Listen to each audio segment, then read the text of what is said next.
Good evening. It's Monday Night Mayhem, where tonight we're going to officially set our phasers to roast as we sort of purview Section 31. Sorry, Star Trek Section 31. But it's not really boldly going where anybody's gone before. And joining me tonight for the first time on the channel, Anti-Derivative Jill. Welcome. Yes, hello. How are Good you? to meet you. I'm doing well, despite what I've just seen. And as you said, this is not Star Trek, although I don't like anything past 2005. Everything went to hell is the moment that Les Moonves canceled Star Trek Enterprise. It's weird that everybody's saying it. After Enterprise, that was it. Star Trek officially died. Yes, and it's been beaten and beaten ever since. And this is just the culmination of everything that Kurtzman ever wanted. All of his fantasies and are laid bare. And there's no pretense anymore that he's going to. He's not doing a very good job, is he? You'd think he'd never worked in television before. No, and that's the thing, is that he watches movies, but he doesn't watch Star Trek, and he's like, well, I don't like Star Trek, but I can make these other sci-fi movies. Can I make superhero movies? Can I make Suicide Squad? Can I make Guardians of the Galaxy? Or, just anything, The Fifth Element. There are so many rip-offs in this movie that it's just a soup of nothingness, and there's no plot. I don't know. I'm just jumping right into it. I don't know if that's what you wanted to do, but oh, that's perfectly fine. Anyway, hailing frequencies are open, and on the channel joining me now is Scotty R37 for the first time. Welcome to Monday Night Mayhem, Scotty. Well, thank you for having me to discuss my least favorite sequel to The Fast and the Furious.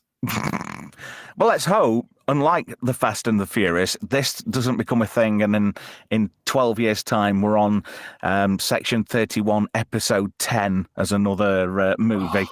God, can you imagine that? I think that's too... Yeah, I'm hoping that this is... I'm hoping that this is one of the last Kurtzman treks, and we get no more after August, when they're supposed to not be able to make any more. Oh, fingers crossed. Fingers crossed. And in one of the Jeffries tubes, I believe, is the Section 31 help desk. Hello, sir. Hello, it's me. Hello, Captain Help Desk here of Section 31. I am in a super secret organization that nobody knows about, which is why we have our own badges and our own uniform and nightclubs and hundreds of ships and people you've heard of. Set your phasers to fun. Well, I'm sorry, but the phasers are all a bit dud, really, if you know what I mean. Then so I bounce a graviton particle beam off the main deflect edition. See what happens. Oh no, you're not giving it some techno babble, are you? I love techno babble. Oh well, I do too. And if you listen to what they try to pass as technobabble in this TV show that turned into a movie, it's ridiculous. It's nothing that we've ever heard from Star Trek before. They just pick two random words and shove them together and hope that nobody's paying attention. Yeah, pretty much. Anyway, just a few facts about the show. Like we said, it's Michelle Yeoh's own personal hedonistic project. The director was Alatunde Osunsanmi. Osunsanmi. That's it. There we go. That's a mouthful, isn't it? It was written by Craig Sweeney, Bo Yen Kim, and also Erica Lippolt.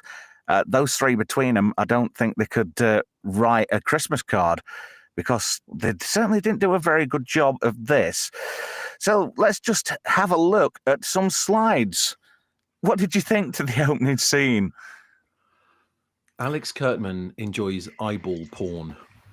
Well, there were no eyeballs in that soup, I'm afraid. It started really badly, let's be honest. And it didn't get much better. Well, and I'm going to point out the things that I did like when I do like them. the young woman playing young Philippa Georgiou, I thought did a good job. So Miku Martineau, I thought did an okay job, especially if we're setting up Philippa Georgiou as being the most evil empress in the Terran Empire. It just doesn't make any sense that we're supposed to like her by the end. I just feel bad that these actors had to have this job. Like, if the only positive thing you can say, or maybe a performance here and there, wasn't terrible, but this opening is still awful. You're opening up Star Trek, something with the Star Trek label, with child death. You know, there's a kid who dies. It's not just she doesn't just come to kill her whole family. A kid dies, and then I just and then realized, basically it's a rip-off of Hunger Games too, the setup. Yeah, well, Franco Walker in the chat says, what the F is that? Well, it's basically a bit of a soup, and her dad and mum and all of her family basically have a good old glug of this soup. And like Jill was saying, that's one of the results. You know, her whole entire family are killed. But as a result, there we go. That's the actress you were talking about, Scotty. Yes. Yeah, as a result, this lady beams down with a whole horde of Terran officers, and she's crowned the Supreme Empress of the Terran Empire. And that whole scene I don't know, it just... hollow is the word.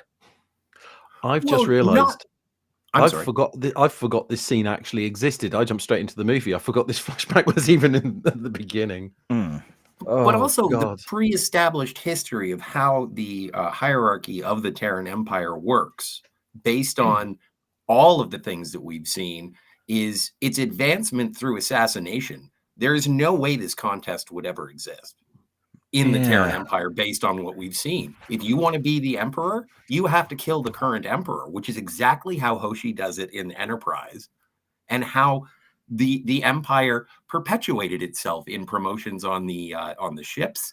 Like, this doesn't make sense that they would take a young person and make them the emperor. That's essentially what they did. They did the Hunger Games. They randomly chose a bunch of children and made them kill each other, and whoever wins is the emperor, which makes absolutely no sense, especially looking at the history, as you said. Yeah, I thought that. Yeah, she seems rather a bit young to become this empress of the Terran Empire. And it's like, you'd expect somebody like about Kirk's age in the original series, you know, that kind of thing. Somebody who was a bit more seasoned, somebody, you know, a bit more, how could I put it? Somebody who's got that experience of living that life, but in like a more military environment, if you know what I mean. Absolutely, more seasoned, and also just I'm sort of fascinated. It was an O. Henry when Hoshi got to be the empress, because it was like, oh, a woman can be the emperor. Okay, it's kind of, you know, it's an old trope, but it's like, my stars, you're a woman. I don't think that the Terran Empire would be a matriarchy. Well, you never know. It could be. I wouldn't say that it couldn't be, but this movie wants to have a theme. This movie wants to have some kind of meaning, because it starts with the quote, you know, an ancient Greek quote about fate and justice, and there's nothing that suggests either of those topics are covered anywhere in the film. Just, I don't know. It's like they had an idea, or you've got a bunch of people who don't really know how Star Trek works. They've just basically just glossed over episodes, and they've like gone, yeah. They've treated it like a salad bar at Pizza Hut in the writer's room. Yeah, we'll have that element, and that element, and we'll just bang it all together, and you know, we'll chuck a load of shit at the wall, and wherever stakes that, we'll go with that. Because a lot of what was in this film wasn't working, and it wasn't, apart from seeing a Delta now and again, there really wasn't anything that screams Star Trek.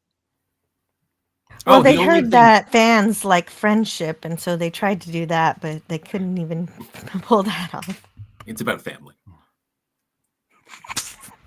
It's The about only family. thing that they really I was the happiest I was throughout the entire 93 minutes is when I got to hear a Next Generation tricorder sound, and I was like, "Oh, that's neat." And that was it. Yeah. That was the only thing that perked my ears up. That was another one of the member berries for you see. Yes. And there were, I did notice, and I don't know if anybody else noticed this, about some of the musical cues in Section 31. They were one-note derivatives of the Borg cue in First Contact. Anybody else Yes. notice that? Absolutely. I'm going to have to go back noticed and that- listen to that again. I noticed that, and then also I was getting very, very angry when it was the opening to Alexander Courage's original series fanfare, when it does the da, da, da, and I was like, "You haven't earned this. You haven't earned this at all." No. It's funny you should say that, because when I heard that, and I thought, how dare you? How dare you? Because it's like, it's not even, it's like Timu Star Trek. You know, it's when you order is Star Trek big. from Wish, Ugh. this is what you get. Yes. Well, and it's so I want to send it back. I find it so misguided that it was it's called Section 31, and they're jamming mirror universe stuff in my face as well. Like, if you're going to make a Section 31 movie, fine, run with it. But I don't want it to be sort of coupled with Terran Empire stuff as well. I think it overloads the entire story. There's too much lore being discussed. And even with the Section 31, it's just like, oh, we're a secret team. That's what Section 31 is? Like an off-the-books team? You can't be a secret team when you're screaming to everybody, hey, we're Section 31, do we get free drinks? Yeah. My goodness, it is the height of stupidity that these are operatives that should be taken seriously at all, because apparently Giorgio knows exactly who they are the second they step into the bar. It's completely misguided. They don't know what Section 31 is. What Section 31 was supposed to be, if you actually watch it appearing in the original Deep Space Nine episodes, is the clandestine Black Ops side. You've got, Cardassians have the Obsidian Order, the Romulans have the Tal Shiar, which is these people go across, the borders of. They're a necessary evil. Decent. Exactly. No matter whose side they're on. They're a necessary evil. Every side's got them. They don't like to admit to it. Yeah. But like I say, everybody does have one. Just a quick point here. Dan Kiefer says, hello, everyone. Don't know you. Just wanted to say, isn't it nice that Trek fans have finally have something they can all agree on? I even hate this thing, and I love Nemesis. Hey, it's funny that I like Nemesis too. Well, I do now. Oh, I know, right? Oh my god! Yeah. This is in true Terran Empire fashion. This has assassinated the worst of Star Trek and just risen to the top. I still won't forgive Discovery, but this is definitely the best of the worst, or the worst. Of the most important thing about Section 31 is that it's actually not at all sanctioned by Starfleet, despite their excuse being that it's in the Starfleet Charter. They just make that excuse, but they're not actually supported by Starfleet or the Federation. I know they do it in. According to Star Trek lore, Section 31 existed before the Federation. Yes, and that is thanks to Ira Stephen Bear. He's a great writer, but he shouldn't have backpedaled the lore like that. That was a major retcon. I don't approve. But Section 31 was also in Enterprise. Yeah, exactly. That was part of the retcon. Yeah. Eric Pierpoint. Eric Pierpoint played the person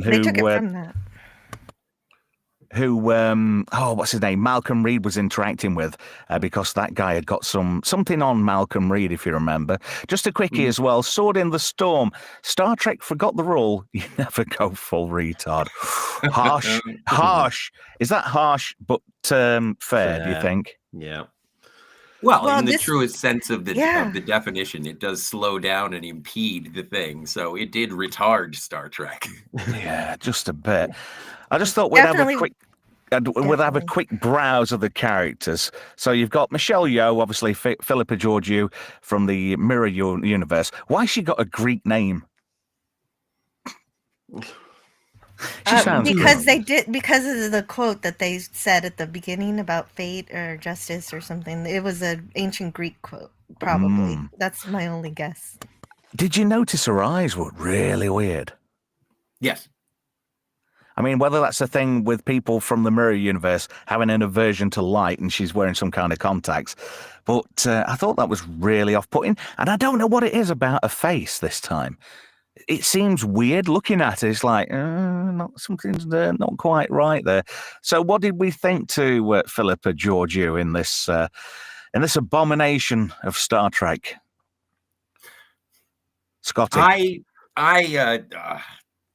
Having watched not much of Discovery, but I did see the premiere, and I've seen a couple of episodes here and there, probably a bunch of the first season, and then I just bailed. But I really liked Prime Philippa Georgiou. I thought she was good, and when she died, and then they brought in evil Philippa Georgiou, I was like, you are insufferable, and I hate you. Now, I'm not a huge Michelle Yeoh fan in the first place, but I just don't understand why they keep bringing her back and why they expect people to like her. I'm not against Michelle Yeoh. She's just never done it for me. So with this, I was kind of watching it, and I was already aware of the Kurtzman fact, and I was already aware of the fact that I was going to have to sit through an hour and a half of Michelle Yeoh. So I'm not a fan. Yeah, me neither. Jill, what do you think? Yeah, I'm also not a fan of her, and Scotty set up the past pretty well in that regard. Is, why are we going to side with the character who's done all of this, all of these atrocities, war crimes? At least this movie addresses those things, but the problem is, you start the movie by having her get, like, they give her some kind of romance, or like the competitor, there's this sand person, and he's just basically there to be her bitch. So Yeah, and there's a lot of that.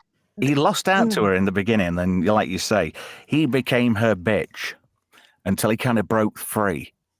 There's a lot of that theme all throughout the film. Is if there's a male character, they have to be denigrated in some way. Can we stop referring to it as a film, please? Because I think it's straight to DVD.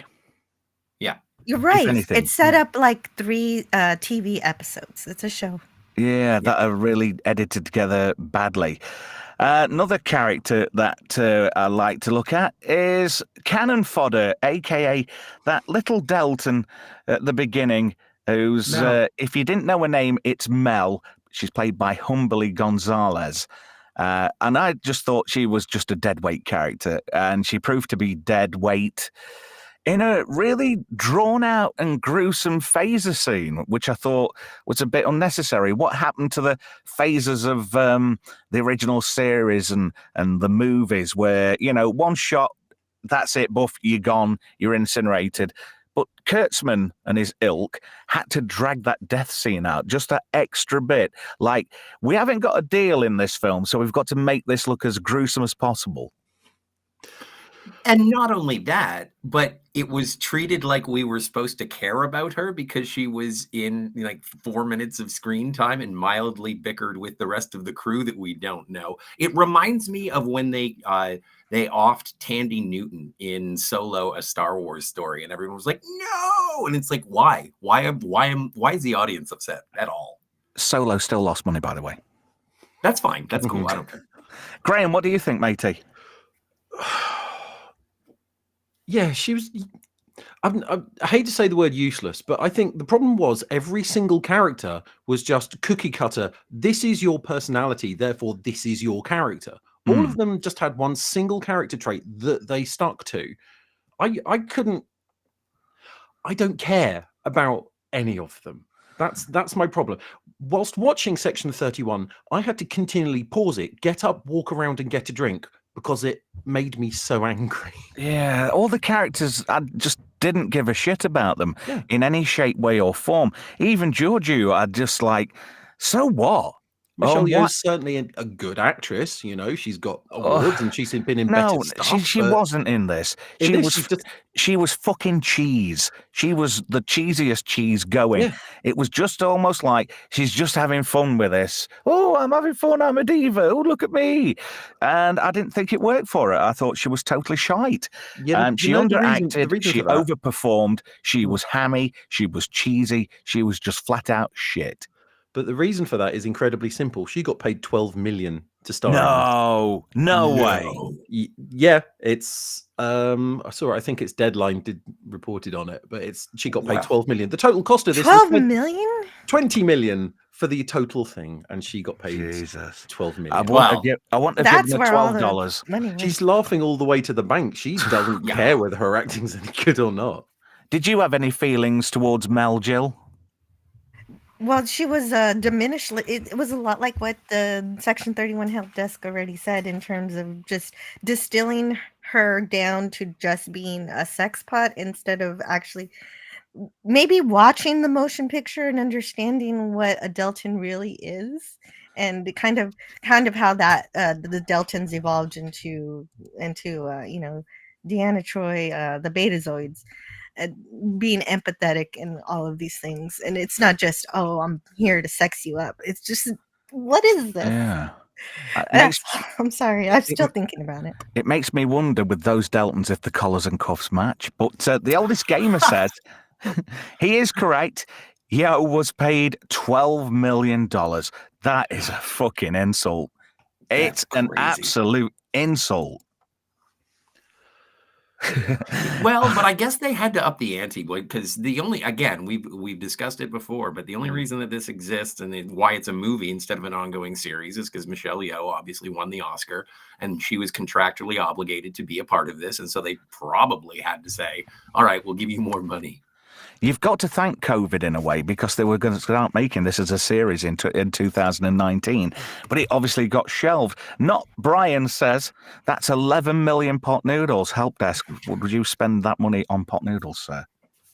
12 million. God, that's a lot of crunchy bars.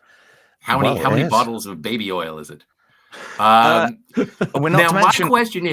My question in regards to Mel, and as it's been very well mentioned in terms of Mel being a sex pot, and that's her superpower. She's sexy.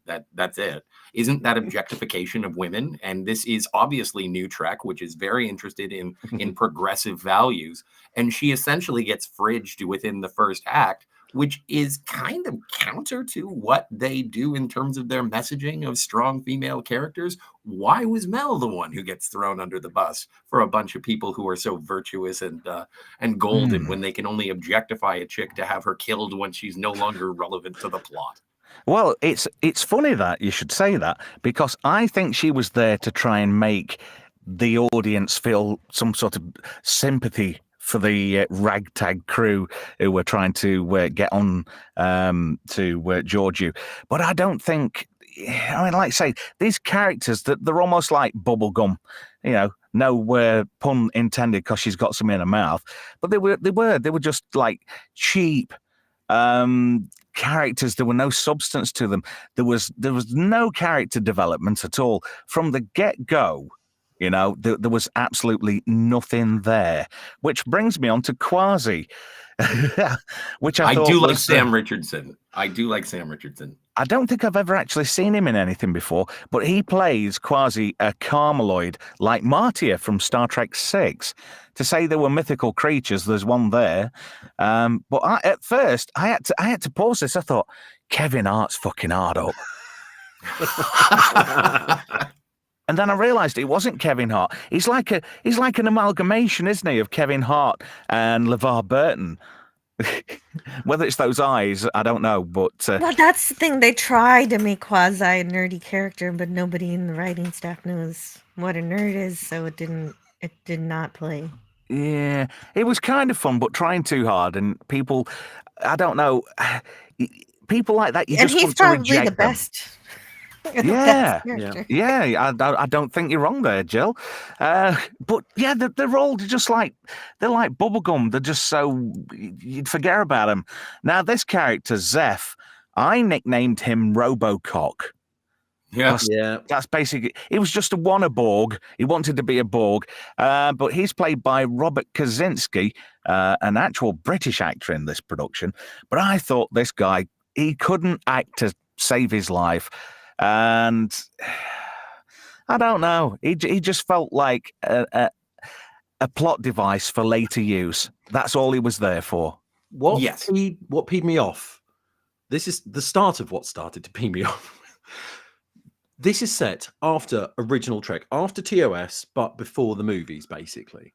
So TOS was, well, you know what TOS was. It's blatantly obvious. Then suddenly, in this little gap, everyone had augmentations and, you know, cyborg attachments and stuff, which then all disappear for the movies. It's all like just a really short fucking...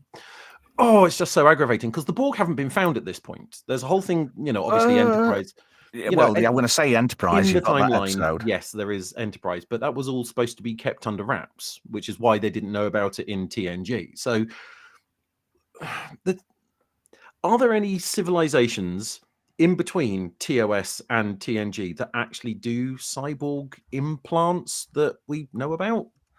There are the Binars, I suppose, at a push. It's shit, basically. It is shit. It's You're right. shit. It Sorry. is. It's utter shit. And he's an allegory for something. That's what they've said, because it's sort of like he has body dysmorphia. And so therefore it's a condition that people can relate to or some bollocks. And they tried to make out there was some purpose for him being in that suit. And when people said, well, what's the purpose? He got all touchy about it. And, oh, no. Oh, Yeah. and, well, he's got a condition. Yeah, he's a shit actor. There's his condition, mate. When I was watching it, I found him to be the perfect allegory for Rod Roddenberry, just a meathead who was wandering through with no idea as to what was going on, but he'll collect the checks. Yeah, his name's in the executive producer bit anyway. So this character Fuzz, and this is a rip-off of Men in Black. As soon as I heard the crack with this guy, I thought, yeah, they're ripping off Men in Black. Basically, Fuzz is a microorganism inside a robot, and he's got the worst Irish accent that I've ever heard. And he says, I'm inside a feckin' Valcan. What is a Valcan? He's played by South African actor, and this is a really good name for a South African actor, Sven Rygroch. There we go. What did you... Yeah. So, Scotty, what did you think to Fuzz? I really tried to avoid thinking about him. I knew what his deal was, and I agree with you in terms of being a Men in Black ripoff. I thought that also because when watching this, I wanted to watch The Adventures of Pluto Nash instead, and then I couldn't believe that this, like, Pluto Nash is a better Star Trek movie than this, and then they ripped off Meet Dave as well, with someone controlling another person's body. And also, I don't understand why people will see someone who could be a Romulan and is laughing, which would be all of the earmarks of, no pun intended, of being a Romulan. And it's like, what's with the laughing Vulcan? And it's like, it's Romulan. Why wouldn't you assume that it's a Romulan? I don't understand why everyone says that, because we've seen Romulans without the ridges. It would have worked better as a Romulan character, I think. Now you mentioned that's where I went first, Scotty. Is that I thought, oh well, he's just a Romulan, but then they started making jokes that he got crazy during Bonfire, and this is before they reveal it's a robot with a tiny alien inside. And who wouldn't think every single person knows it's from Men in Black? No, you go. Oh, you're right. He's so neurotic. And what is it with New Trek having to make sure that everybody has some kind of mental disturbance or some kind of disease of the mind? I think that is a reflection of their target audience, because a lot of that age group seem to have some kind of mental issue. And there we go. There's the little tiny spaceship or whatever it is inside that fucking Vulcan. I'm inside the fucking Vulcan, so I am. So there I am. I'm floating around inside this space. Look, I'm here. But it looks like this. What the fuck is that? It looks like some kind of crustacean, something, I don't know, something at a Gordon Ramsay restaurant that you wouldn't eat. Right. To be fair, they do define him as a parasite. So he's something you actually want to call your local pest control to get rid of. Yeah. If he's trying to hide as a Vulcan. Vulcan, sorry. No, Vulcan. Sorry. Fucking Vulcan. If he's trying to hide as another species, the one thing you want to do is try and disguise yourself as that species, which True. means You figure if you're part of a super secret organization, you would want to blend in. you'd want to blend in and hide. So if he's trying to be a Vulcan, he should know he's not supposed to laugh or smile or show emotion. Oh, so you think it would be better if they would have made him a Ferengi? It might actually have been. He might have actually passed as a Ferengi, and then you could have hidden the whole robot bit. I don't know. He's about as charming as a facehugger, to be fair. Moving swiftly on, here's the love interest for Georgiou. This is Amari Hardwick, who plays Alok Sahar, a byproduct of I'll do it in the incorrect voice. A byproduct of late 20th century genetic engineering. He was basically taken by an augment and genetically re-engineered. But he's been frozen in cryo and then obviously thawed out by Section 31. But he's, I don't know, it's almost like he's the DEI opposite of Georgiou for all intents and purposes. So is he one of Khan's men then? No. That's exactly what happened to them, wasn't it? Well, sort of, but there were more than just one of these guys during the eugenics wars. So basically, he was a survivor of the nuclear wars, right? The eugenics wars and whatnot, and all the aftermath. But he was basically taken prisoner by one of these augment supermen, and he was taken over, and they performed genetic engineering on him and made him a modified human. Yes, he is the resident rocket raccoon of the group. Yeah. And he doesn't use, all of these characters have some kind of power and they hardly ever use them. He uses them one time. Well, and that, man, that pissed me off so much is because what's his name? Zeph, the robo cop.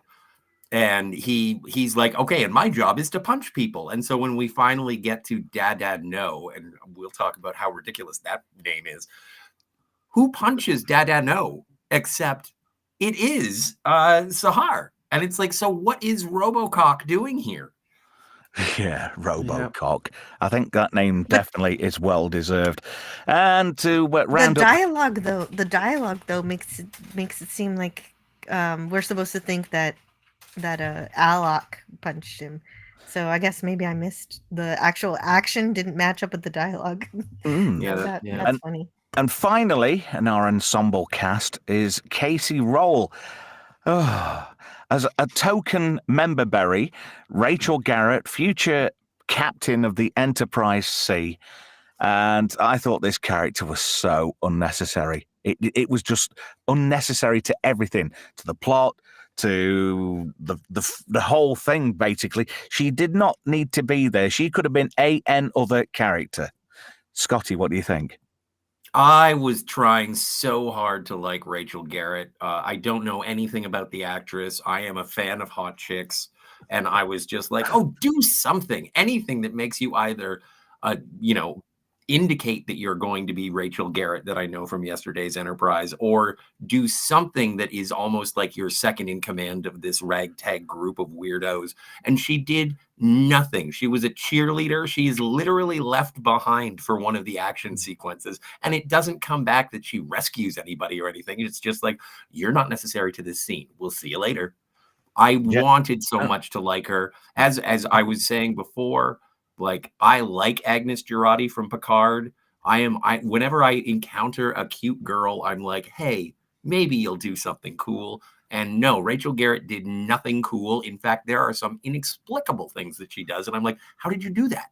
There's no explanation. She has got something in common with Alison Pill. She's Canadian too.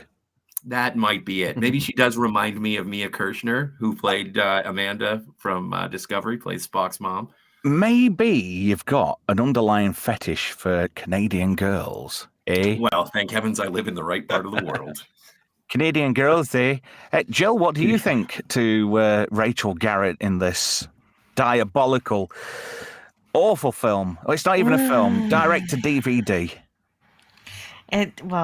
Besides being an insult to one of my favorite Star Trek Next Generation episodes, my goodness, this is if anybody decides to go against their better judgment and actually watch this thing, listen to all the dialogue that surrounds her is all about insulting her and bashing her because she's from Starfleet.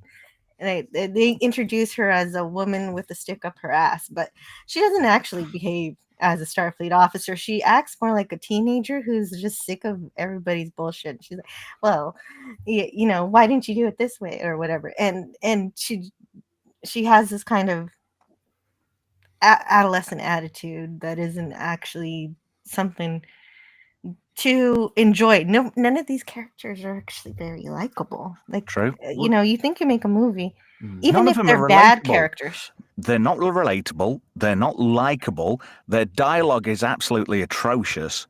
And did anybody else notice during that opening and bar scene that with the music and the way everybody was introed, it was a rip-off of Ocean's 11? Yes. Yeah. Of course. All that kept going through my head was, Rick Sanchez, you son of a bitch, I'm in. Yeah.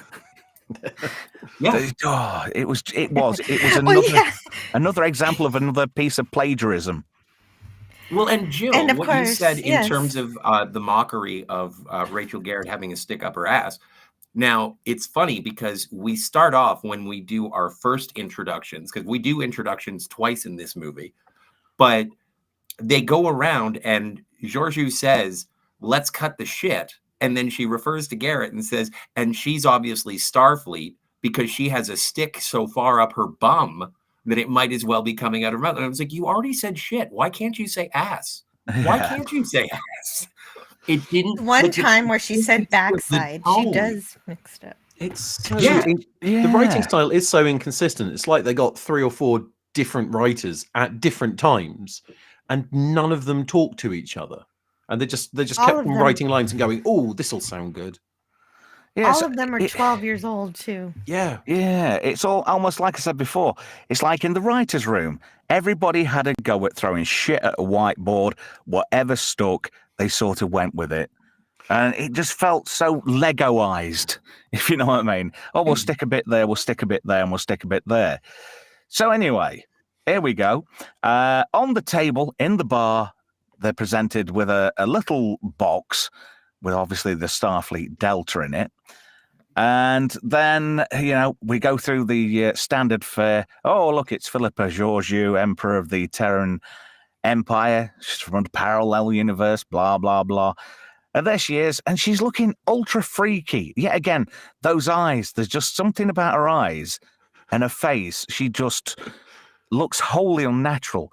Have you noticed in Hollywood at the moment, you've got people like Ariana Grande and Cynthia Erivo, and they all look weirdly emaciated. It's almost like Michelle Yeoh's heading that way. She's like, I don't know, whatever they're injecting people in Hollywood with, they need to give it a rest because it's not working. She just looks damn right freaky. They're vegans. That would explain it. And I must apologize to everybody in the chat. I am trying to cherry pick really good comments in there, and I'll sort of bring you in as and when we fit you in. Jill, you're a little bit quiet on this one. Any opinion here? On her appearance, it is something that does permeate Hollywood, that they do inject themselves with, I don't know what procedures she's had, or if she's, like you're saying, taking those diet injections as well. And there are a multitude of things that Hollywood does to make sure that they don't look human anymore. Some of them, not everybody. Some people in Hollywood allow themselves to age, and we see we see them and they still look human, but others Hooded don't choose that route. Hooded man, too soon on that comment. Too soon, my friend. Yeah, she's definitely freaky there. There was just something not quite right about that look. And then we go to Mr. No. Dr. No to you. Yeah. Who it turns out is from the mirror universe as well. He's obviously some kind of courier, and he's got a shiny box, unlike Michelle Yeoh. But Mel has a shiny box if the curtains match it. Like there's no hiding anymore. We would literally have a mystery box. Yes, it's a box, a mystery box. It's bigger than a bread box. So Michelle Yeoh chucks a little device onto said box. And then she's got one on her belt, and she becomes out of phase. So obviously Mr. No drops it. And this is quite an interesting storyline, because what happens next is just comical. You get this guy who looks like some kind of S&M freak. He phases through the wall. He's out of phase too. And then we have almost like a Matrix. And I'm thinking, Matrix Reloaded, in the S&M club. It goes a bit like that. Did you notice that, Jill? I found that hold on, Scotty. Jill's up first. Jill, what did you think? Oh, I didn't know what this was, honestly. I think your explanation is best. I have no care what this is, because I don't know who's inside of it. Is it San? I still don't know who's in there. It was San, apparently. Okay. Yeah. Okay, it was. Yeah. Well, I'm saying that because that is the most logical explanation as to who it is. Care. They don't care to explain anything to make us care about anything. And this box, I didn't care much about the sequence because I didn't know what it was, the weapon. And guess what? Even when we find out what it can do, we really still don't know why or how. Scotty, what's your opinion? Well, it's Ghost from Ant-Man and the Wasp, and I think it was San. I guess it must have been, but also the flourishes that they give in the fight scene are stupid, for lack of a better term, because Georgiou's using her scarf to like whip and pull and do a bunch of things. But there is a horrible trend in modern directors when they attempt to do action, and I've seen it in Cowboy Bebop, I've seen it in Madam Web. And it is, for some reason, they want to show people flipping, but keep the camera on them as they're flipping so that they will be center of frame and the camera goes with them. And none of them, they all think that this is their Kubrick moment in an action scene. And it doesn't work, ever. I have never seen it work where you keep the person who is doing the flip in frame and upright, or however you want to do it. It never works. And this is another one that is guilty of it. The gentleman who directed this, if I can call him a gentleman, or the director of photography, you failed. I'm sorry. Give us back. Your parking will not be validated. There's been some fantastic comments. I don't know if you've seen them on screen, but it's an absolute goal. This is the show, or no, this is the straight to DVD production that keeps on giving. So yeah, there's a bit of a fight. It goes here, there, and everywhere through the bar, and yeah, they're all out of phase. Her face actually looks better when she's out of phase. Oh, and then we find out what's in the box. Does anybody know what it is before I tell you? World-ending, super duper doomsday machine. Well, you're kind of right, but I will tell you what it is. It's the Continuum Transfunctioner, a very mysterious and powerful device. It's the Continuum Transfunctioner. Look at it. Dude, Where's My Car? Another film that's ripped off. Let's pinch an idea from another IP. Oh, it just keeps getting better and better. How are they getting away with all this? Because, then we have a flashback. She sees that box, and then she's back in the mirror universe, where her eyes look quite normal. And there we see our MacGuffin, a.k.a. the Continuum Transfunctioner. And there's that guy, that San, is it? I can't remember now. Where's my notes gone? Yeah. Yes, and James, remember he's in the 24th century, so he could get that face fixed. He just likes being this way. Yeah. So he's played by James Hiroki Liao San. He's the bad guy who looks about as threatening as whipped cream, I thought. Would you be scared of him, Scotty? Well, not in this.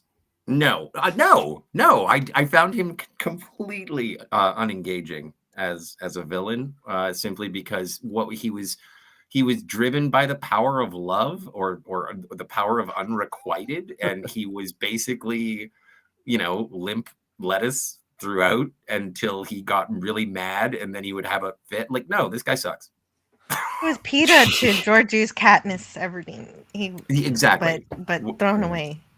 I wish I had been watching Twilight. Help desk, what did you think to San? I mean, the name itself is about as scary as a gas bill. Well, San, Latin translation is without. So he is San's threat, I suppose. I thought cat San as in cat litter. And it certainly rhymed with cat. Your joke was better than mine. Sorry, I do apologise. He's about as threatening as Channel 4. There is nothing about him. Yeah, and Channel 5. Yeah. Dear God, the characters are just so bad. And that MacGuffin is just, right. Why is the MacGuffin in our universe? Well, because of Dada. It's a plot device. Completely unexplained anomaly. The reason why it's in our universe changes through the course of the movie. It does. There's 3 different reasons all the way through. And again, it's down to people writing a script, not referencing other people who've written earlier bits of the script. They just don't give a shit. Because we discover through Mr. No that there's a diverging ion storm in our universe and in the mirror universe that's created a pocket of space where they can go between realms, which is unfortunate for us. So anyway, after the bar bollocks and fight and whatnot, we suddenly find ourselves on this planet, a nice little glory shot of that spaceship, and it looks total shit. They love that design. So we're stuck here for the rest of the movie. Pretty much. Well, no, this is the fetch quest. This is the fetch quest act of the film. But they love that. That ship looks like of the same class, or at least the same shipyard as La Sirena from Picard. It's what is with your fascination with that ugly brick? It's all the ships in this are all the same. Like say, the sand ship at the end, I thought that looks like a remodel. Like they've taken the CGI model, the La Sirena, and just jiggled it about a little bit, and they've got an instant spaceship. And you rightly say, Scotty, it's like it's like when you order, the Enterprise from Wish, and you get that. Yeah, that's exactly what this is. Help desk, what did you think? I was just going to say that ship. It's the reason it looks like that is because it's 25% different to an actual Star Trek ship. About that. They don't have to pay any royalties to use the look of the Enterprise. But there's 75% less plot and decent characters. Well, and this is something that I was sort of paying attention to, because I don't think we saw the alien from Chiron in the bar at the beginning, who is half black, half white. In the original, and so they bring that back up as one of the member berries. But the thing is, and you know what? I don't really care. I'm sure that there are other Chironese who exist in the galaxy who got off of Chiron and they didn't want to have their little race war. But the thing is that his hair was also half black, half white. And I was like, that's not what they look like. No. And it's because my mind was like, holy moly, that is 25% different. His hair. Jill, what did you think? But if there were other of his people still roaming about the galaxy, why did they make such a big deal of saying they're all dead, everyone's annihilated, everyone's on the planet dead? But they didn't say just on the planet though. It was, but it sure, was, maybe there are others flying around. Fine. Yeah, but the whole point of that episode. One at a time, guys, please. Sorry. Go on, Jill, you finish. Yeah, what are you saying, Jill? I'm just saying you would have to have at least 200 of both sexes flying around the quadrant. Wasn't what in Neurons the are original counted. series? Wasn't one of those guys the Riddler from Batman? Frank Oh yeah, Gorshin. Frank Gorshin. Yeah, Yeah. I thought it was. But the whole idea was it was an allegory in the original series for the extremes of racism. You have two peoples who are very similar but see themselves as being completely different, and so one with black on left side of the face compared to black on right side of the face, and they just fought each other for these differences to the point it killed every single one of them. And the episode of TOS goes around following the last two in existence because they're all dead because all they do is fight, even if they can't remember what they're fighting for. That's what I believe that episode was trying to say, and that is the intention of the writing. And this none of them subverts that. should be alive by this point. Even if they did get off the planet and go off in different directions, the chances are that they would have died by this point. The entire culture would have been lost. According to form, this is set before the original series. No, this has to be after. No, actually, this is very soon before the next generation. It's the 24th century. Of course. TOS. But like now of course. But now you've said that does contradict the original series. It does. So another nice mistake. And another totally useless character is this Mr. No. He just, there was no place for him. And the only decent scene with him in was when they tried to get information out of him. And we ended up with this. What a way, pick as a winner. Yeah. And again, the interrogation and the fight that the interrogation and torture that goes on here, if you really, really want to express how badass Philippa is, and she says, do you know how I got like the brigadier general to give me his secrets? Don't whisper it. You tell us. We've already learned that you have like performed multiple genocides. And you're just going to be like, I was so bad. You know how bad I was? I did so bad. You can't. No, the audience is too bad weak writing. They have I just ate an eyeball, but I can't tell you. Yeah. Have you noticed what's wrong with that picture? He hasn't actually got his finger up his nose. He's like bent his knuckle round, but you can actually see it. The camera angle is so bloody pathetic and amateurish. They've not even got the end of his finger out of the shot, so it's not very convincing. But isn't this a moment where you introduce like a Cardassian or a Ferengi or anybody a Bolian? Like I kept wanting him to be a Bolian because I don't know who the hell you are. I don't have any idea. If this had been a Pac-Led, I would have been happy. Oh, and Gavin Blackburn in the chat says, Booger. It's the wrong franchise. We're not doing Revenge of the Nerds, but nice try. Or WKRP. Man, this is... So anyway, we get to this point where the spaceship that's just hovering above, waiting for everybody, becomes subject to some sabotage. And even the visuals weren't impressive. It's like they over-egged everything. They tried too hard, and it came out looking as though it did try too hard, and it kind of took away from how good it could have been. What do you think, Help Desk? I mean, impressive explosion. So I think a lot of money must have been spent on special effects, but in that universe, it was used wrong. In that universe, every spaceship seems to have like a vent in the floor that spews great amounts of flames right at precisely cued moments.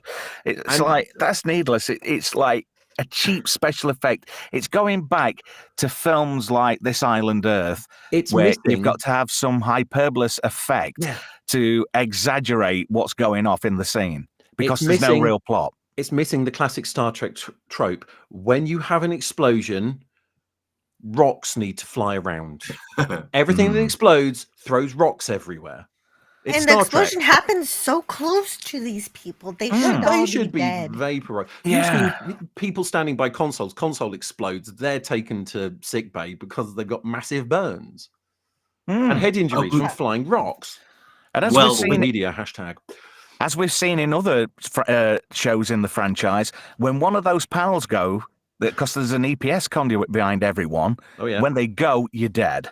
Yes, exactly. But Not you, in this you show, see, though.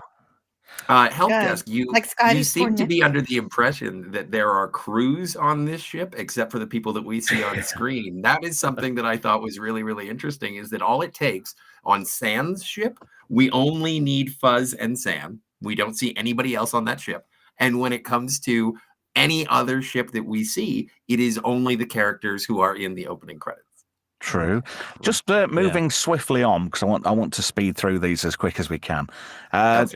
After that explosion, we get to a point where they're basically on this like tower thing, a communications tower, where stuff has strategically been stripped to stop them communicating with anybody. And then all of a sudden, Robocock, he disappears. They follow a trail of fluid. I'm not saying what kind of fluid it is. It could be some kind of man wax or something. Who gives a fuck, really? Let's face it. And they find him dead, right? And then it's like, you killed him, you killed him, you killed him, you killed him. And it's all, it's farcical. The writing, it's like my 15-year-old daughter could have written a better script than the three people who were responsible for it. And the movie is so dark when Stop Jar saying Jar holds up movie! her hair. Okay, so the show Straight is to so DVD. dark that the only way we know it's a hair is because JoJo says it's one. Well, yeah. That when Rachel gets, but then again, it's all a lot of bullshit she gets manipulation. framed. Yeah, no, it's just trying to drag out the time. There's a whole lot of stuff happening, and yet nothing is happening at all. Eminem says panto. Yes, it's very much a panto. And Night Hooded Man, thank you for joining us. Hopefully you'll be back next week. But yeah, just far too dragged out. So anyway, in the grand scheme of things, Men in Black ripoff, old Fuzz, he's left his body, and he's left his body on remote. Yeah, so he was controlling Robocock.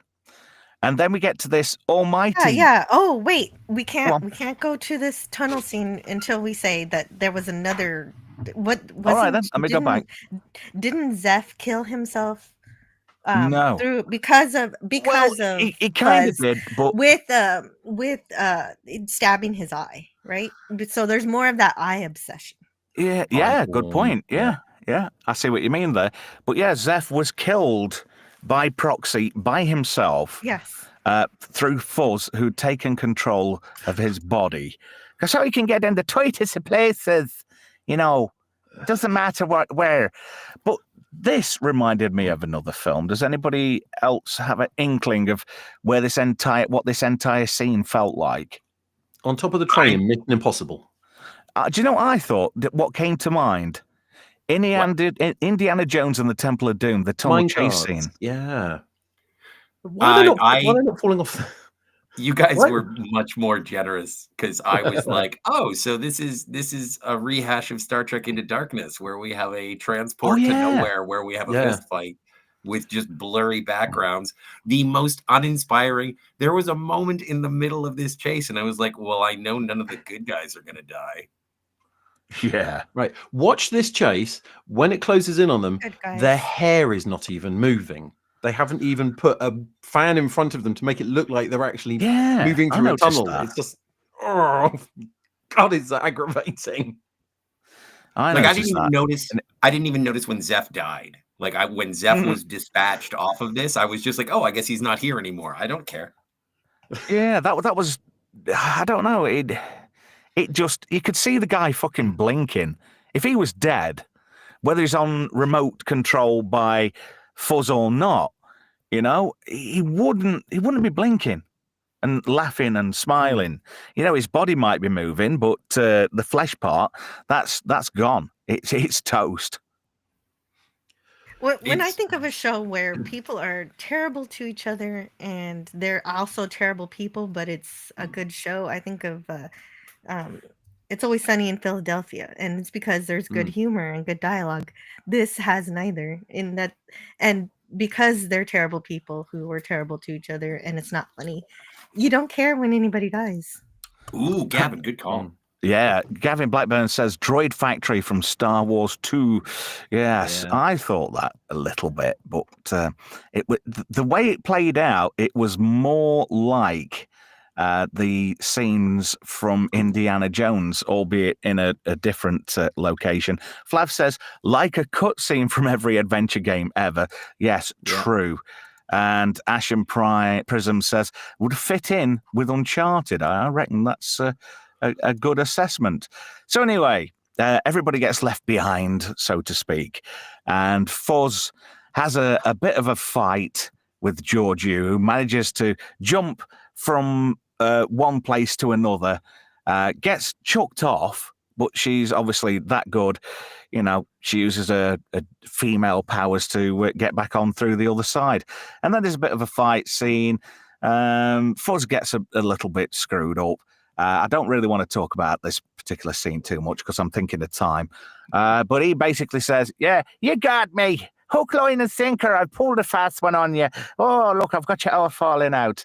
And then... potatoes. Yeah, and then he's beamed aboard Sans ship.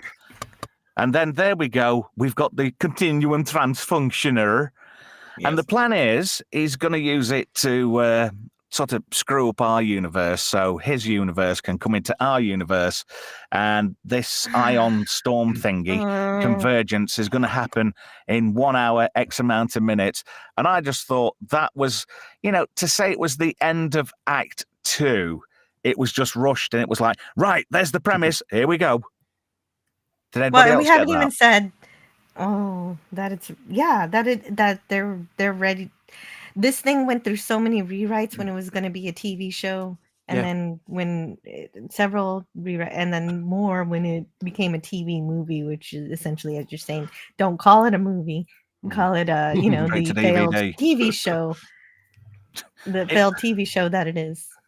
Yeah, it is just, I don't know. And one of the things we haven't mentioned yet, something New Trek loves to do, is, you know, you can't just have a weapon that's going to destroy the planet or the solar system. It's got to destroy the whole universe, and in this case, the whole quadrant, which is essentially because it's the continuum transfunctioner. I'm going to keep doing that. That it is just, I don't know, the device that you're looking at there. It's a very mysterious and powerful device. Right. If I remember rightly, the whole idea about it is a bomb. Once it is armed, it cannot be turned off. It was originally made by the Emperor of the Mirror Universe, because if they were ever going to be killed, they would activate it, because nobody wants to rule over ruins.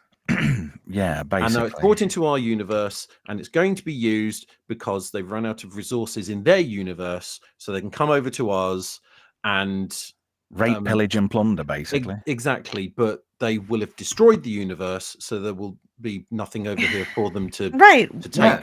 Exactly. They don't even say exactly what this destroys. Does it just destroy organic life? Does it destroy all of the planets? What's going? If it does destroy the planets, then what's the point of being here? They don't explain that. It's a dollar store weapon of mass destruction.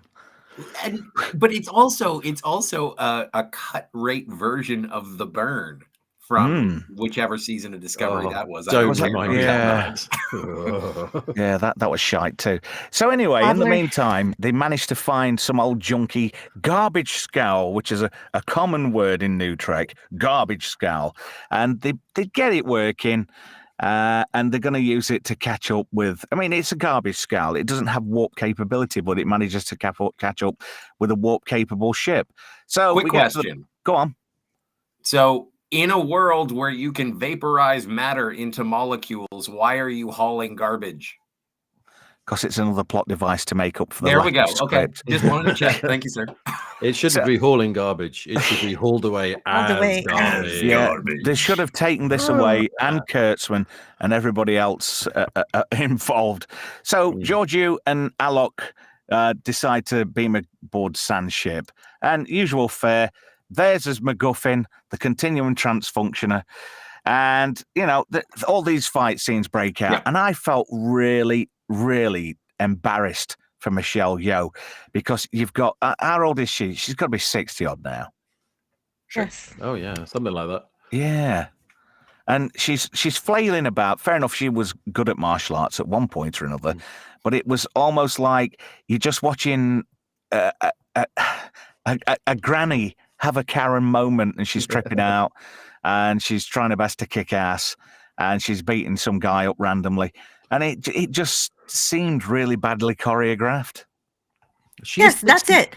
She's 62. I have the believability that I believe that she actually could be good at this with the right direction, with the right choreography, which she had neither here. No, it was short on a lot of things. Help desk, what you were saying? No, I was just saying Michelle Yeoh's 62 at this point. So the fact she's doing any sort of martial arts is, to be commended, but it was slow and it was paced and it was painful. It was like watching Steven Seagal take a shit. Oh no. I've spent a lot of time recently watching Steven Seagal movies. I thought you were going to say you spent a lot of time watching Steven Seagal take a shit. Scotty, he has an OnlyFans. That was the food poisoning. Oh God, Scotty, what do you think about these fight scenes? Well, my problem is that when Sahar gets stabbed, it doesn't phase him really. He responds as if he's been stabbed and then continues on for another 10 minutes fighting like he's Muhammad Ali. And then, but also I was disappointed that I don't know how literally the last act of this movie is just a fist fight between 4 people and then 2 other people who don't know how to fly a ship attempting to fly a ship.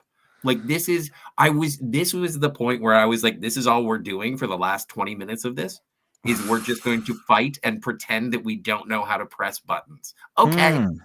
That's it. This is the laziest, and I am a fan of lazy science fiction. Sometimes flashing lights is all I need, but this was you can't even claim Star Trek on this. This is just nothing because I know who's going to win.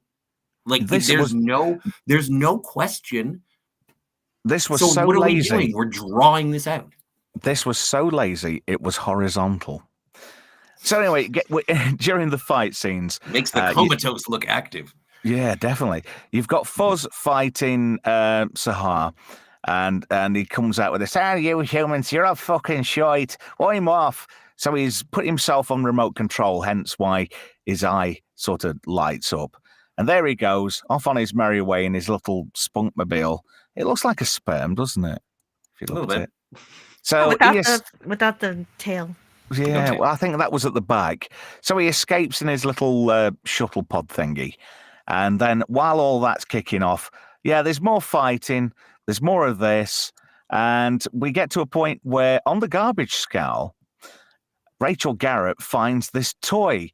And it's made by a dodgy company. That wouldn't have been good if it had come out with made by Quark and Co. or something on this doll. But this line of toys are the most dangerous toys in the galaxy, and they're banned in the Federation. So she sets it up as a bomb. It gets dumped out this garbage scow. And then Fuzz, he gets stabbed right in the middle of the forehead by Sahar. Which I thought was really stupid. And dangerous there he is. Toys, that's more child abuse. Yeah. And then you've got old what would you say he looks like? He looks a cross between a koala and a sperm. He does look like a cross between a koala and a prawn. A deformed kind of water bear. I was actually, because we were talking about David Lynch's Dune earlier. Doesn't he look like one of the navigators, spice navigators? Spacefarers? Yeah, the navigators. It does kind of look like that. So anyway, our little bomb device goes floating off into the ether. Obviously, you get a boom boom. And who's in the boom boom? Our little spunky koala man. Obviously, it has a knock-on effect on this spaceship here. And then, look, there's this sword everybody's out to get.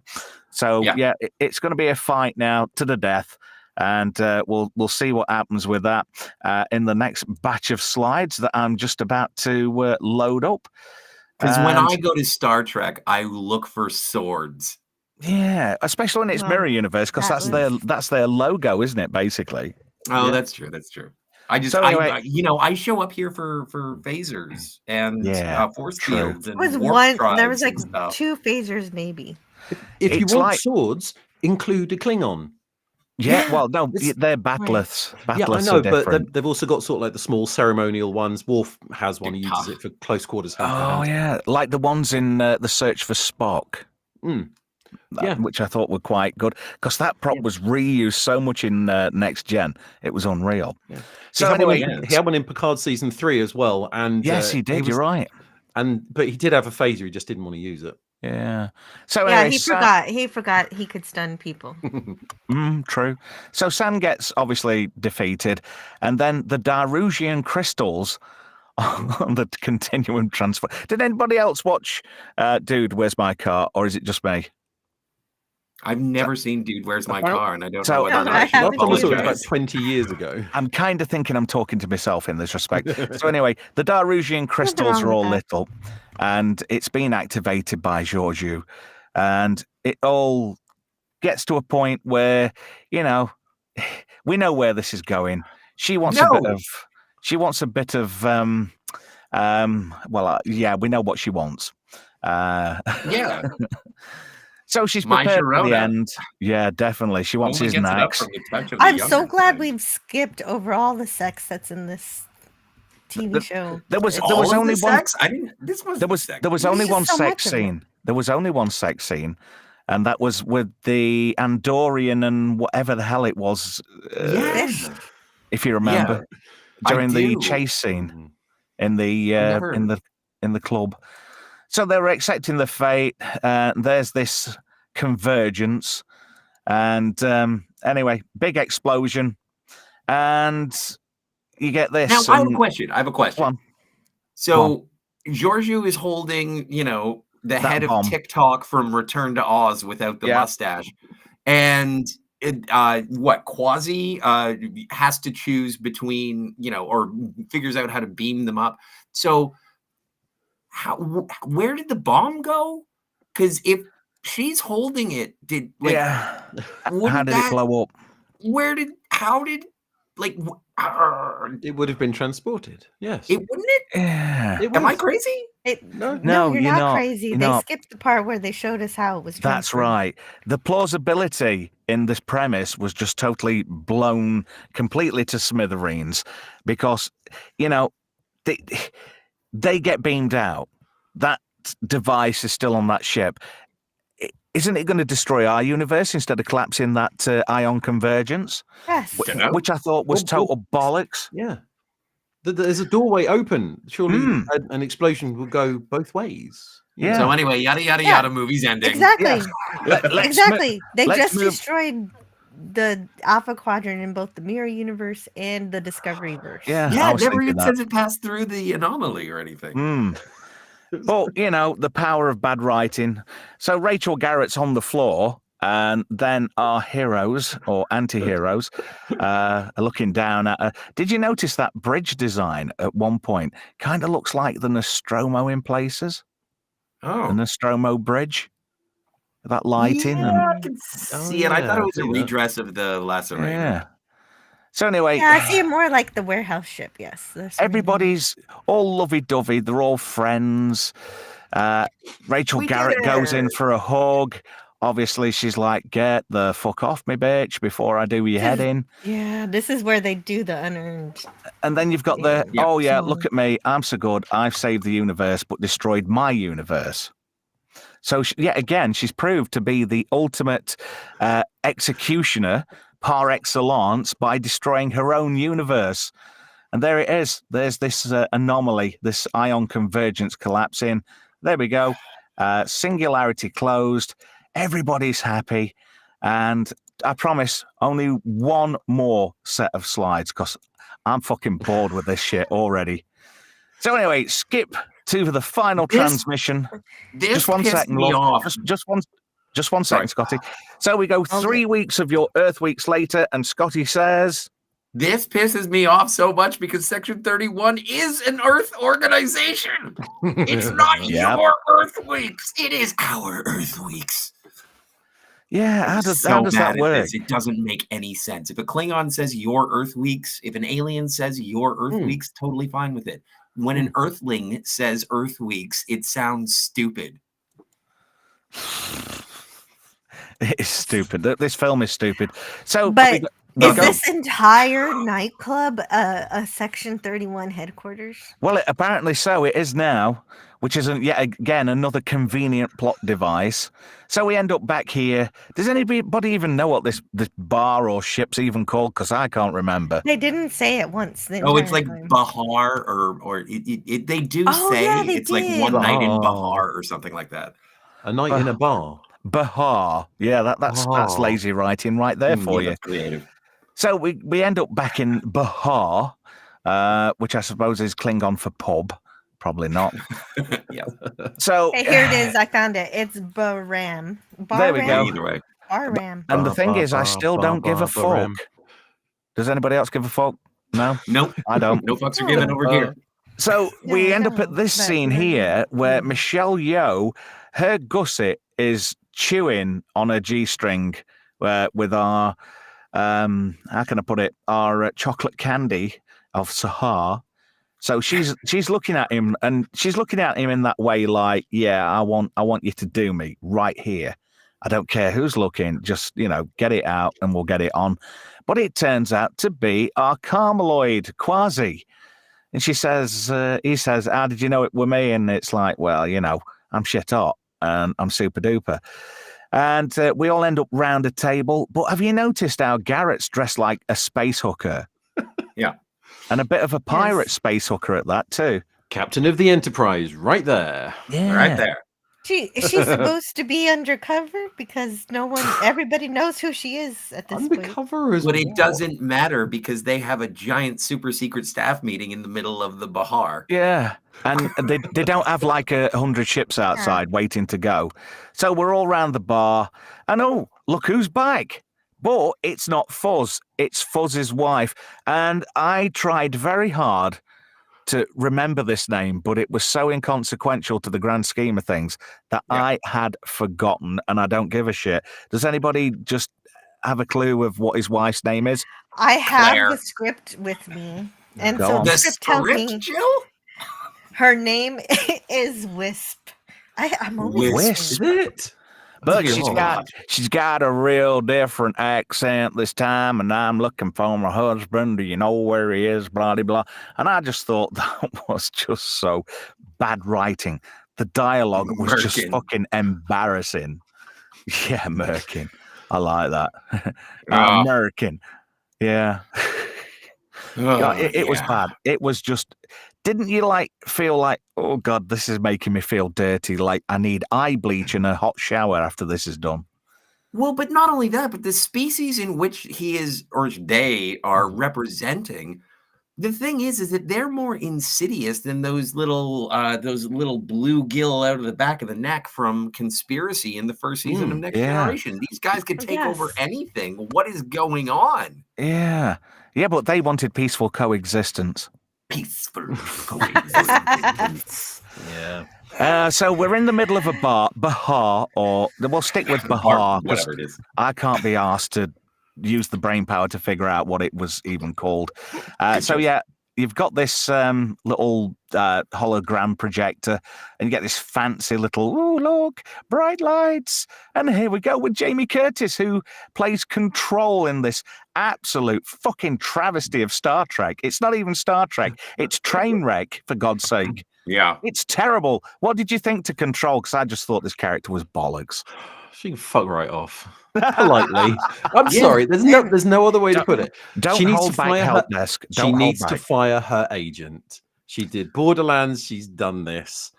Didn't she look there's fucking nothing. embarrassed, though? Yeah. Didn't she look embarrassed and stupid? She looked like she had no idea what she was saying. She literally had the script sitting in front of her, and she's just reading off it and trying to imagine what the sentence would be. Do you know what hurt me most about this scene? Do you know what hurt me most? Mhm. When she was in Trading Places, I would have got a sock pregnant.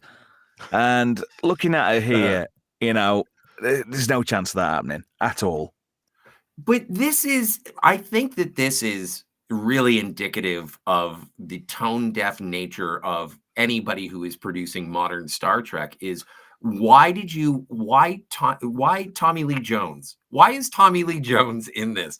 I want to know why they wouldn't bring back Reed.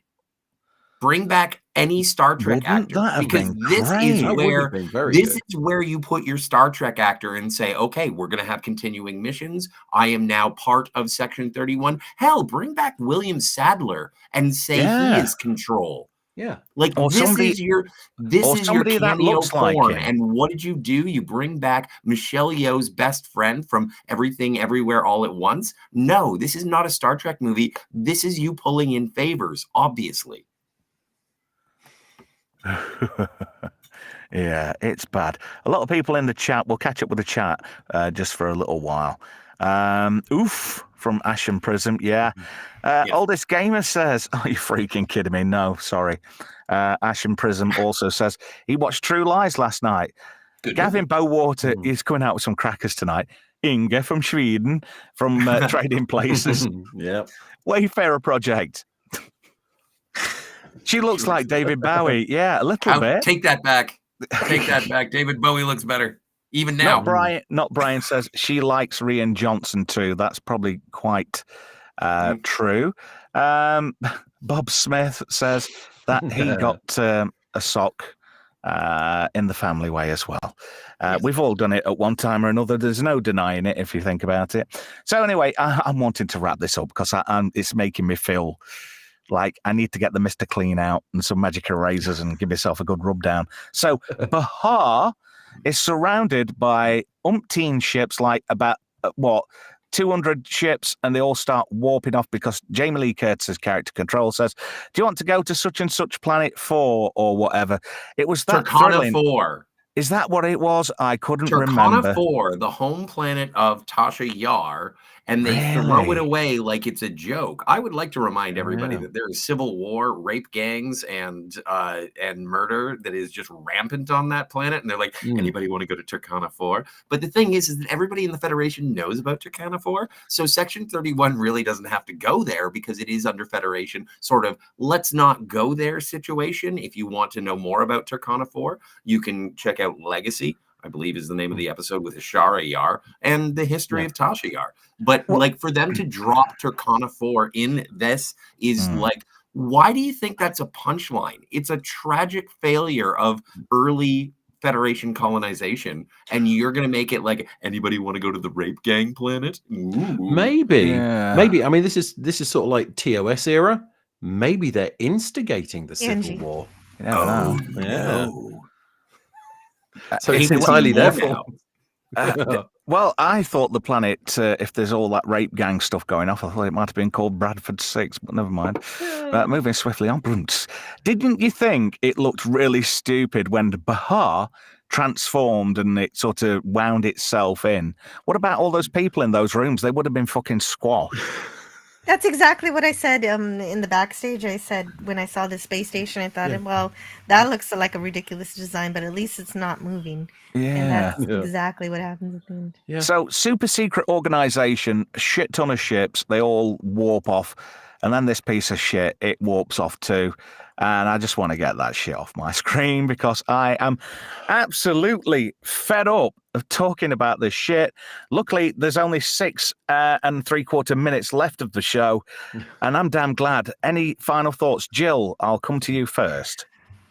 Well, and speaking to those last moments of that episode, so you've got me trained to not say movie any longer in terms of straight to DVD. Oh goodness, straight to DVD.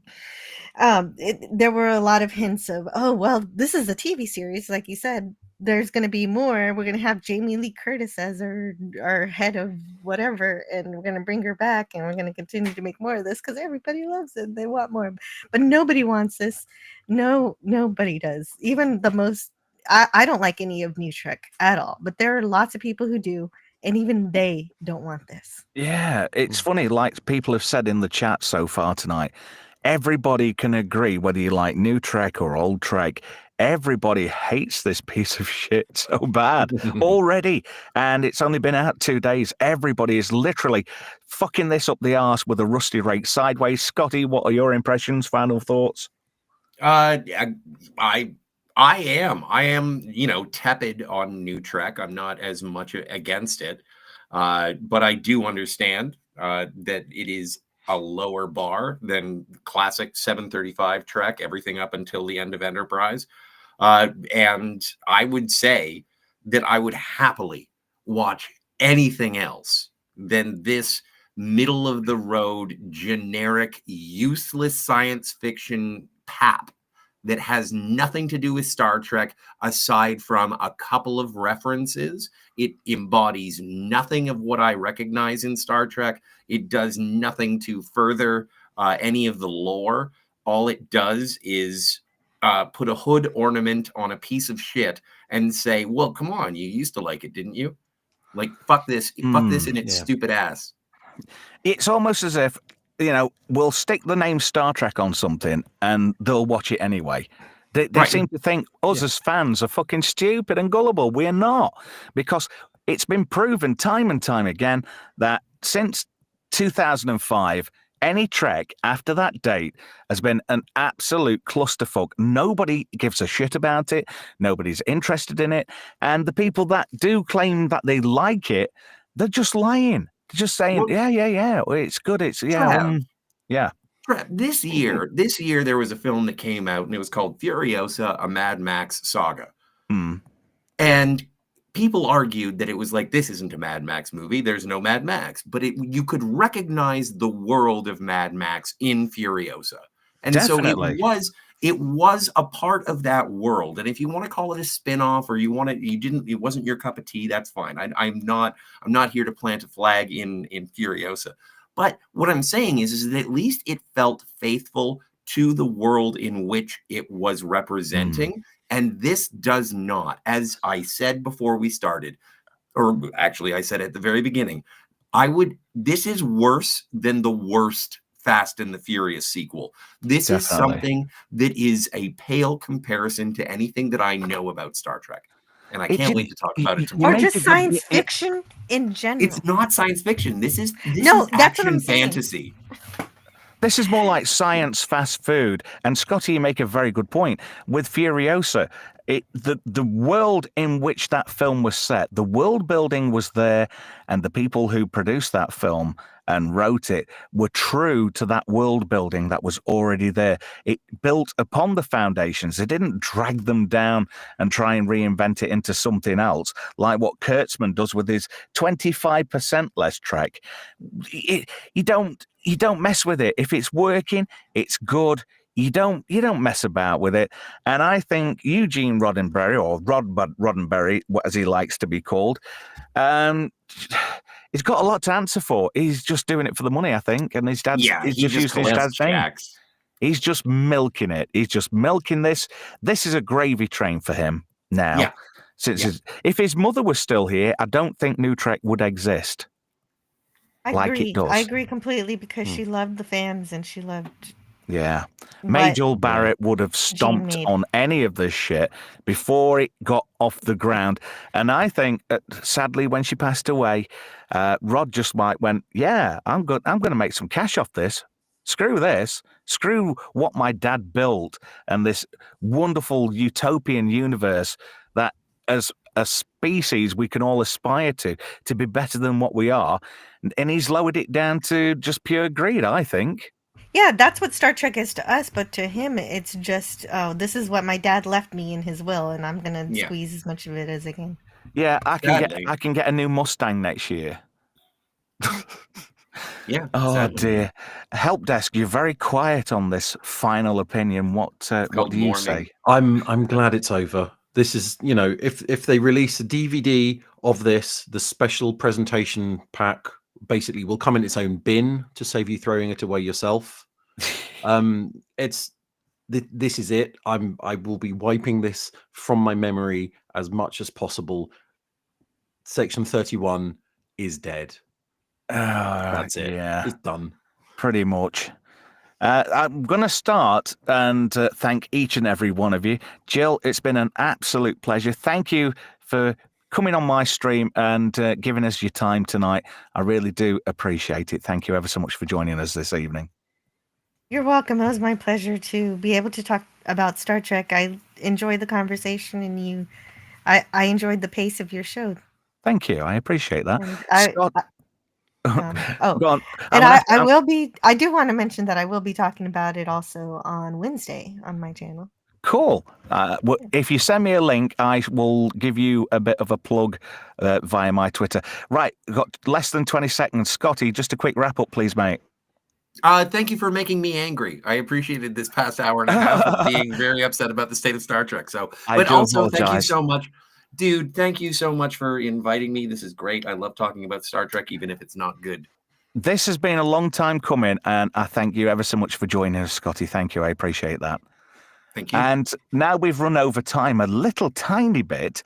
Help desk, as always, sir, an absolute pleasure. Thank you. I do always enjoy these. Thank you very much to the chat for your fantastic comments. Thank you to the panel. And thank you, Trev, for having me on once again. Hey, my pleasure. And thank you to everybody in the chat. Thank you to everybody who took the time to stop by, have a look at what we were doing, see how we were roasting things nice and toasty. And thank you to everybody's participation in the chat. Thank you once again, and join us next Monday for another Monday Night Mayhem. I have absolutely no clue what we're talking about. Hopefully, some franchise somewhere will drop the ball massively and we can roast